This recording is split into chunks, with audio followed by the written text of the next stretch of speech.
Paano nga ba tumingin ng isang tunay na alahas para hindi kayo maloko? Yan po ang tanong ni Madam Aisa na ating pag-usapan dito sa ating channel na Usapang Alahas. Uy, anak ng mahirap. Oh no! Sindakan lang yan eh. Ginagawa mo! Kala mo hindi kita papatulan ha? Unang-una nating suriin mga boss ay ang kanyang kulay. At kung meron kayong napapansin na kakaiba, tingnan nyo sa mga tusok. Halimbawa kung sa hikaw man yan, susurin nyo mga boss ang tusok ng isang hikaw. Makikita nyo po dun mga boss na mayroong nakaukit doon na pinong-pinong nakatatak mga boss sa isang tusok ng hikaw. At kung di nyo kayang tignan na makuha nyo sa tingin lang, gawin nyo po, picturean nyo at saka nyo i-zoom in para makita nyo ang pinong-pinong pagkakatatak. Ito ngayon mga idol, ang isa sa mga sinasabi ko, halimbawa sa pagtingin natin dito sa mga hikaw, dito nyo po makikita mga bossing yung mga tatak po bossing na tunay na ginto, kasi mayroon po dito mga nakaukit, may nakatatak po dito na nakalagay halimbawa kung anong uri ng gold, 14K or 18K, nakalagay po yan dito mga boss. Kasi yung dito po na mga tatak mga boss, hindi po to nadadaya, hindi po ito napipiki mga boss, kasi hindi po to dito basta-basta nalalagyan ng tatak. Tandaan nyo mga boss, dito nyo po yan makikita mga boss, meron pong nakatatak dyan, may pinicture na ako, papakita ko sa inyo, ayan, yan, dito nyo po makikita boss ang sasabihin natin na legit talaga na ginto, kasi meron pong nakatatak dito na pinong-pino yan mga boss. Yan, sa mga hikaw lang po ito mga bossing ha, sa mga hikaw. Yung iba naman mga boss, dito nakaukit to. Dito nakaukit sa ito sa gilid na yan. Tapos yung iba naman sa mga hikaw din, dito naman sa takip na to. Tandaan nyo mga boss, dito yung iba nakatatak, nakalagay dyan kung 14K or 18K, 585 or 750. At ito mga boss, ang nakalagay dito ay meron tong nakatatak na 18K. Yan, dito mga boss, tandaan nyo mga boss, sa tusok ng hikaw. Meron pa kong isa dito na hikaw. Ayan, meron pa kong isa.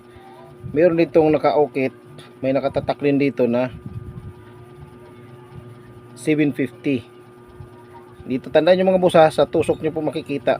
Diyan po kayo kukuha ng base sa pagtingin po. Ganyan po pagsuri ng tunay na ginto, kasi po yung mga tatak dito sa tusok na to, pinong-pino po yan mga boss. Hindi yan basta-basta talaga nadadaya, hindi talaga napipiki or gagawa sila ng mga alas tapos lalagyan ng pantatak na pinong-pino. Makikita nyo po talaga dito ang legit po talaga na ginto. Yan po una nyo titignan. Meron din pong ganyan sa mga loob ng mga ring mga boss, pinong-pino talaga siyang nakaukit na maliit, asing parang dulo lang ng karayom. Ganun po sa katindi ng kitid ng pagkakatatak. Tandaan nyo mga boss dito. Ayan, meron po nakaukit yan dyan mga boss. Pinong-pino yan mga boss. Ngayon, ipapakita ko naman sa inyo na ito ay ginto, itong dalawa na ito. Gagamitan natin ito ngayon ng acid mga bossing, para mapakita ko sa inyo na ito ay ginto. At kung gagamit naman tayo ng acid mga boss, kailangan po natin ng blackstone, tsaka yung ating nitric acid mga boss. Gamitan natin ito mga bossing. Ngayon, ang gagawin natin ay ikikis-kis lang natin dito. Ayan, yung hikaw na to. Nakita nyo yung may tusok. Ayan, mayroon siyang nakatatak na 18K. Ayan mga boss, pinong-pino yan mga boss. Diyan nakalagay. Dito natin makikita kung ginto naman yan. Kung ginto ang isang alahas. Ang ginto mga boss, hindi yan nabubura sa acid. Ito namang round nya, ikakaskas natin sa tabi. Ayan, dalawa na. At yung ating isa kanina na bilog, ito yung nakita ko sa inyo kanina. Yan, mayroon siyang nakaukit din na pinong-pino yan, nakaukitin mo, kita nyo dyan. Ngayon ito, susuriin naman natin to. Una natin dito sa bilog, pagtabihin lang natin. Ayan, may nakaskas. Yan, light na yung pagkakaskas ko nyan mga boss. Tapos itong tusok din dito sa kabila. Ayan, hindi ko ganun kinudkod yan. Ayan. Ang ginto mga boss, hindi siya nabubura sa nitric acid. Kung piki mga boss, nabubura siya sa ating nitric acid. Gagamitan, itabi mo natin to. Gagamitin natin yan ng nitric acid.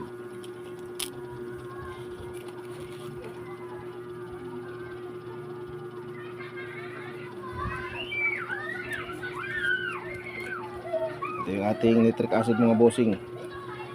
Sasawsaw ko lang dito kasi wala pa akong masalina na para sa lagayan ng nitric acid. Yan. Kala nyo tubig lang yan mga boss, pero acid yan mga boss. Yan. Lalagyan natin to ng acid. Kita nyo mga boss, hindi siya nabura. Di ba? Nandyan pa rin yung pinagkaskasan natin.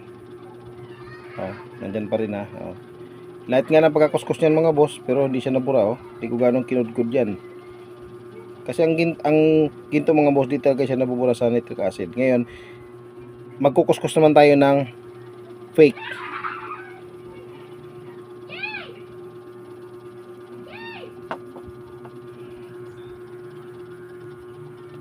Meron tayong yung sa lock niya ng hikaw mga boss. Ito yung ginamit na lock dito sa tusok na bilog kasi nawala ang lock nito. So ito yung fake mga boss. Dito natin sa banda rito ikakaskas.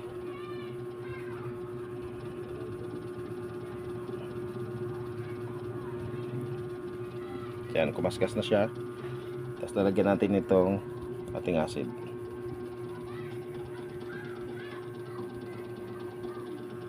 Tingnan nyo mga boss.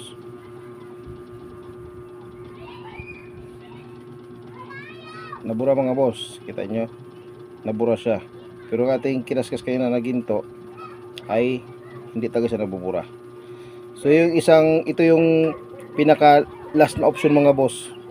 Alam mo, di nyo talaga makita. Ito yung pinaka last na option dito sa ating acid mga boss. Wala talaga makakalusot dyan. Kasi ang ginto hindi nabubura, pero ang fake nabubura. So yun mga boss, isa pa na titignan ninyo, halimbawa dito nga sa lock na to, hindi nyo mapansin or di nyo makikita kasi sobrang pinong-pino talaga yan mga boss, sobrang pinong-pino. Ang gagawin ninyo, picturean nyo. Pagtapos nyo mapicturean, tsaka nyo iso-zoom in. Makikita nyo po yun. Kagaya ng ginagawa ko. Picturean nyo, tsaka nyo iso-zoom in. Makikita nyo rin dyan ang nakatatak. So yun mga boss, yun ang aking simple lang sagot dun sa tanong sa akin kung paano nga ba malaman ang tunay sa peke.